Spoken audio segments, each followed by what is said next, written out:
For decades, Six Flags defined the American regional theme park. It was a name that promised a very specific kind of excitement, a place woven into the fabric of summer vacation for millions. Its brand was synonymous with towering roller coasters that broke records, the sound of screaming teenagers, and long, sun-drenched days filled with pure adrenaline. The company's mantra was simple: bigger, faster, taller. For generations, a trip to Six Flags wasn't just a day out. It was a rite of passage for thrill-seekers across the country, a core memory for families and friends. But the loud, happy crowds that once filled its midways have started to thin. The vibrant energy that defined the parks has begun to fade, replaced by a quieter, more troubling atmosphere.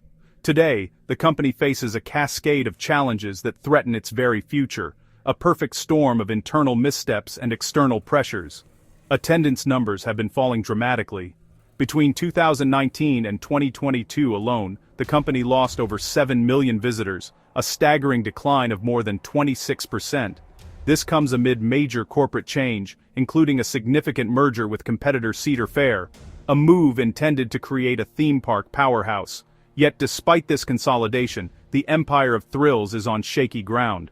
The foundation built over 60 years is showing deep and worrying cracks. The problems did not appear overnight. They are the culmination of years of decisions that slowly chipped away at the company's core appeal. They stem from a combination of strategic choices, persistent operational issues, and fundamental shifts in consumer habits and expectations. In a bid to boost per capita spend and attract a more affluent clientele, the company aggressively raised prices on tickets and, most notably, season passes, which had long been a gateway for its most loyal fans. The idea, dubbed a premiumization strategy, was simple on paper: fewer guests, but higher value. This would theoretically lead to shorter lines and a better, less crowded experience for those willing to pay. But the sticker shock was real. Many traditional guests, particularly families and teenagers who relied on affordable season passes, were priced out and deterred. Crucially, the in-park experience often didn't feel upgraded to match the new premium cost. Guests paying more still encountered the same old problems. The result was the worst of both worlds: significantly fewer guests and mounting criticism from those who felt they were paying more for less. One of the biggest factors driving visitors away is pricing. The value proposition has become increasingly difficult for the average family to justify. A family of 4 can easily spend hundreds on admission alone, and that's before factoring in steep parking fees, expensive food and drinks, and other in-park extras. The company's own data tells the story. Per capita spending rose, but total attendance fell off a cliff. A glaring disconnect between strategy and reality. That dynamic risks a vicious cycle. To compensate for fewer guests, the park might feel pressure to extract more money from each remaining visitor, which in turn further alienates the customer base. It deepens a downward spiral of declining attendance and revenue, and more importantly, it erodes decades of public trust and goodwill. Beyond price, the guest experience itself has become a major point of contention. Visitors frequently complain about significant ride downtime and frustratingly slow operations. Staffing shortfalls, a challenge across the industry, have been particularly acute at Six Flags, leading to painfully long waits for food and visibly messy common areas.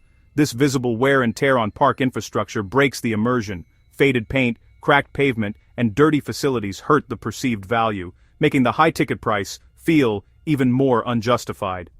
In the age of social media, these bad days now go viral. A single negative experience captured on a smartphone can reach thousands of potential customers instantly, shaping public perception. In a world overflowing with entertainment alternatives, from streaming services to high-quality local attractions, the value of a theme park visit has to be undeniable. If it's not, people simply won't come. The struggles of a theme park giant like Six Flags aren't just confined to corporate boardrooms and shareholder meetings. The ripple effects extend far beyond, hitting the very communities that have grown up around these entertainment landmarks. Each park is a major local employer, hiring thousands of seasonal workers, from ride operators and food service staff to lifeguards and performers, plus a core of full-time management and maintenance roles. For many, it's a first job, a summer tradition, or a vital source of income. Consequently, significant declines in attendance aren't just a line on a chart. They directly threaten these jobs, risking mass seasonal layoffs or, in the most extreme cases, the permanent closure of a park. Consider a typical town hosting a Six Flags. When the park opens for the season, the town awakens. Visitors pour in, fueling a vibrant ecosystem of nearby hotels, restaurants, gas stations, and souvenir shops. These businesses plan their entire year around the park's operating calendar. If park traffic dwindles, the local tourism ecosystem suffers directly. A 10% drop in visitors means empty hotel rooms, shorter shifts for waitstaff, and unsold inventory on store shelves. The economic pain is immediate and widespread. This vulnerability is amplified by a fiercely competitive market. Rivals like Cedar Fair and regional parks consistently invest in new ride technology, cleaner operations, and overall reliability, setting a high bar for the guest experience. If Six Flags can't justify its higher prices with a premium experience, families will simply choose the better value proposition offered elsewhere. This dynamic is watched closely by Wall Street. Attendance figures and revenue reports are leading indicators of the company's health, and stock prices move accordingly.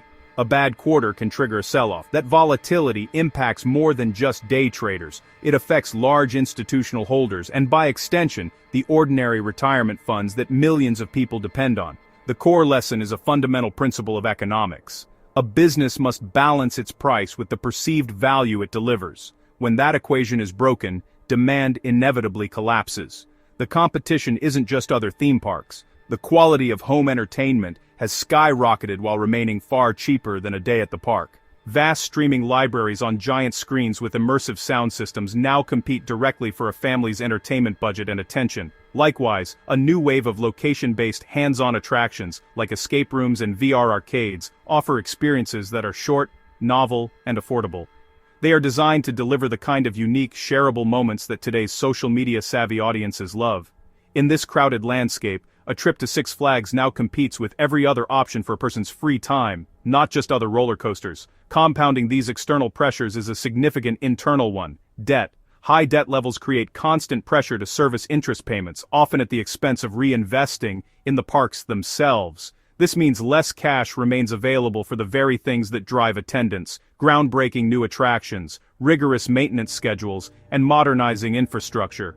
Meanwhile, the fixed costs of running a park, insurance, utilities, labor, and materials for repairs, keep getting pricier, squeezing margins even further. This creates a dangerous temptation to make short-term cuts, like reducing staff or deferring maintenance, which inevitably erode the guest experience long-term. It's a negative feedback loop that feeds on itself. A declining experience leads to lower satisfaction, which causes attendance and revenue to drop, forcing even more cuts. The proposed merger with Cedar Fair is a bold move to break this cycle, aiming for greater scale, operational efficiency, and a portfolio of shared strengths. But such large-scale integrations are notoriously costly, complex, and can be a major distraction from day-to-day operations. If the promised synergies and cost savings don't materialize quickly, the result could simply be a much larger company saddled with the same fundamental problems.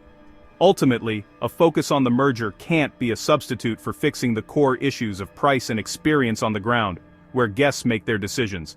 It's a high-stakes bet, not just for two corporations, but with very real consequences for the thousands of people and dozens of local economies that depend on their success.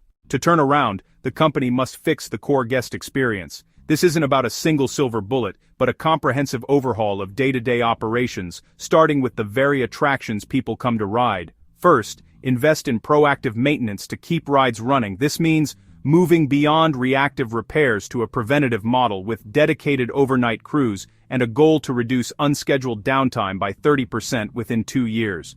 When a ride is listed as open, it needs to be open. Second, shorten lines through operational excellence and faster loading. Train ride operators to dispatch trains with military precision, aiming to hit the manufacturer's theoretical capacity. A 10-second reduction in dispatch time on a popular coaster can serve hundreds more guests per hour, dramatically cutting wait times. And when lines are unavoidable, use reliable virtual queues to relieve bottlenecks. A well-designed system allows guests to save their spot digitally, freeing them to spend money on food or merchandise instead of baking in the sun. The key is reliability and clear communication within the app. Third, reinvest in people. Competitive pay, better benefits, and continuous training are not costs. They are investments in great service. An empowered, well-compensated team is a friendly team, creating the positive interactions that define a memorable visit. The perception of value must also be repaired. Recalibrate pricing to feel fair and clearly valuable. This means simplifying the confusing tiers of season passes and front-of-line access. Offer meaningful local and family discounts where sustainable. Re-engage the local communities that form the bedrock of attendance, making a family outing feel accessible again, not like a luxury purchase. Avoid predatory pricing on in-park items. A $10 bottle of water sends a clear message to guests that they are seen as a captive wallet. Fair pricing on essentials builds goodwill. Ultimate transparency rebuilds trust and repeat visits. Be honest about ride closures and wait times on the park's app and website.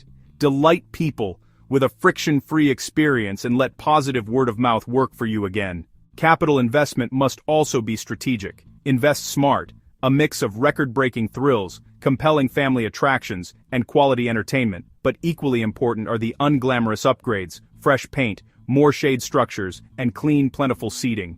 These everyday comforts profoundly shape the guest experience. Give guests something new every year to return for, even if it's a refreshed themed area or a new festival. With the merger, it's crucial to standardize best practices across the combined parks, taking the best ideas from each portfolio. Make cleanliness and friendliness non-negotiable brand pillars, just as they are for competitors like Holiday World or Dollywood. Today, the combined brand stands at a critical juncture, with its future defined by three potential paths. The best case, it leverages the merger to reinvest heavily in the guest experience, using newfound efficiencies to fund operational excellence and win back trust.